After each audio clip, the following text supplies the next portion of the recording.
Bubbles! Everyone loves bubbles. Bubbles are fun. But wait, there's breaking news. Coronavirus has been seen everywhere, defiling dozens of decent denizens with dirty deeds.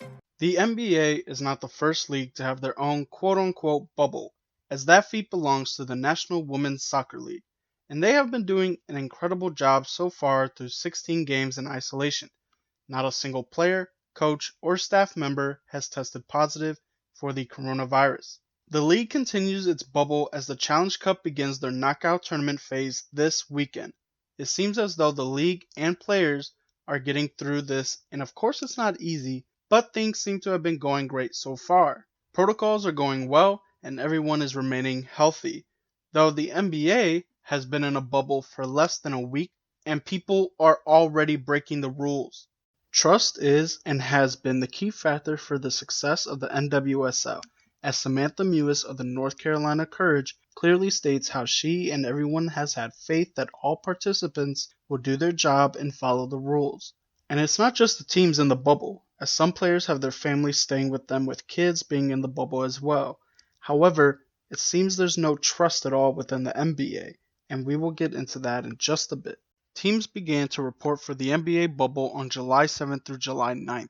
On the day of travel, players meet at the team facility or at the airport. As soon as they get out of their vehicles, they are tested for a fever, asked medical questions about symptoms and whatnot, and then receive a tag of some sort to be identified as someone who is cleared. Then, of course, you have the tough part of having to say goodbye to loved ones.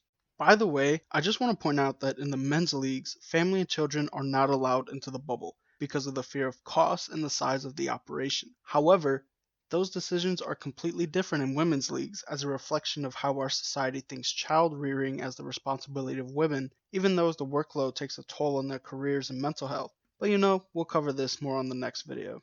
Now, everyone goes through the same process, but as we were so kindly informed by Mr. Matisse Thybulle, some rookies have an extra step in this process.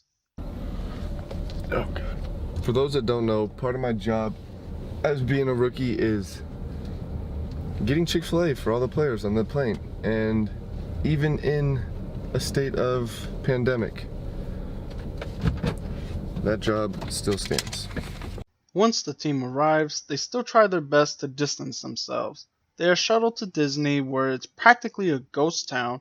A place that is usually full of life is now, as JJ Redick described perfectly, an eerie place. As teams arrive at different times from one another so that they limit contact, everyone meets is pretty quiet, wearing masks, some people are ordering directions at the team, all the staff, players, everyone involved with the team in the bubble is seated in a ballroom to be lectured on what is to be expected of the players for the next few days.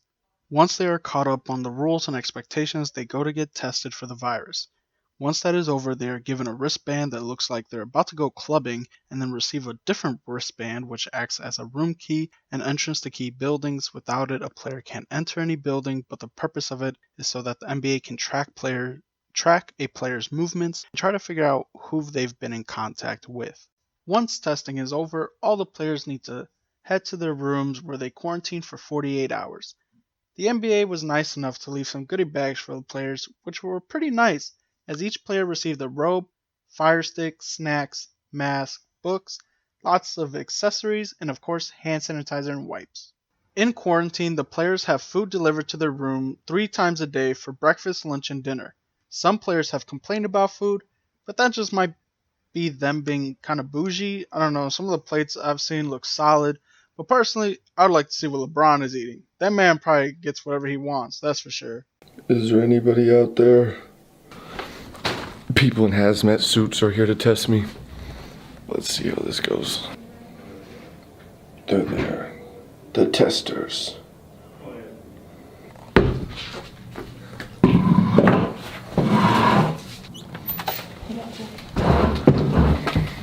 Confirm your name. Yep. That's you. Open the I know. And you're all set. Thank you. 12 hours for the turnaround. Once we get good results, and then the world is yours, you're free. Oh, I just realized I forgot to mention some of the teams will be staying in the same hotel. The top seeded teams, the Bucks, Lakers, Raptors, Clippers, Celtics, Nuggets, Jazz, and Heat will all be staying at the Grand Destino Tower. Staying at Disney's Grand Floridian Resort will be the second tier of the Thunder, 76ers, Rockets, Pacers, Mavericks, Nets, Grizzlies, and Magic. The lowest tier, the Blazers, Kings, Pelicans, Spurs, Suns, and Wizards will reportedly be at the Disney's Yacht Club. I guess you could say that the higher seeded teams are staying in the nicer hotels, but to be honest, I'm sure they all are nice, just not up to NBA player standards. And of course, players weren't forced to come to the bubble. Everyone had an option to play or not. Unfortunately, there are some players who didn't get a choice on whether or not to miss out as they have COVID-19, but can join the teams once they are given medical clearance. Once the 48 hours is up, players are allowed outside to go practice, attend meetings, get work done by physical trainers, or go into the players' lounge, but are informed to try to stay in their rooms as much as possible to limit contact. Players will have some freedom to go fishing as well, where they can go on boats or stay on the docks. Yes, sir. Easy. After every practice, players go straight to the hotels to be tested for the coronavirus. Tests are usually back within 2 to 3 days, which is why even though their own quarantine might be over, they must still try to stay in the room as much as possible. Now, what if a player needs to leave the bubble? Well, they first must get permission to leave and have a valid reason to leave.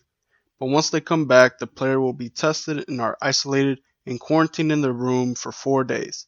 Once those days are up and tests come back negative, they are free once again to begin practicing and being around the team. It seems some players have had issues following these rules. As mentioned before, the trust issues that people were feeling before turned out to be right, as some players left the bubble just for some food.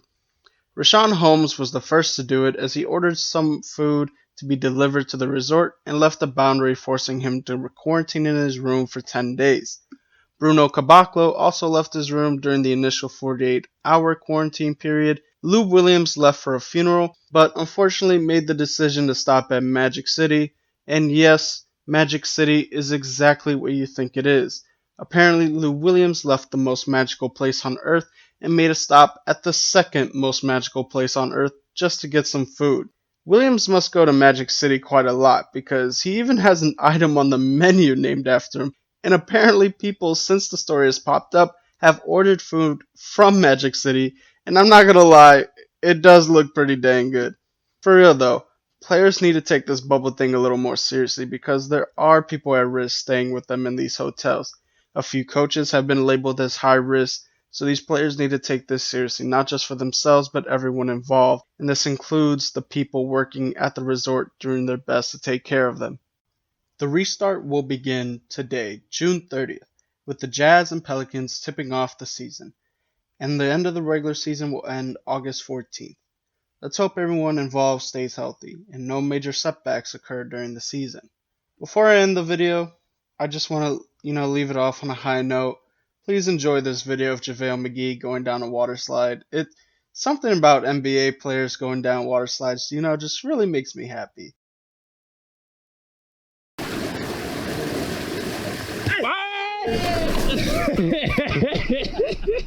Hey, I need a turn. Fuck that. Hey, I'm going next. I'm about to go right now.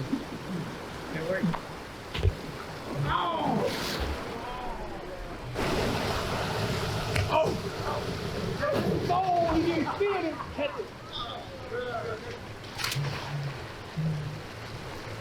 Well, I caught it and tried to go through his legs. Oh, you tried to do see? I tried to go through his legs.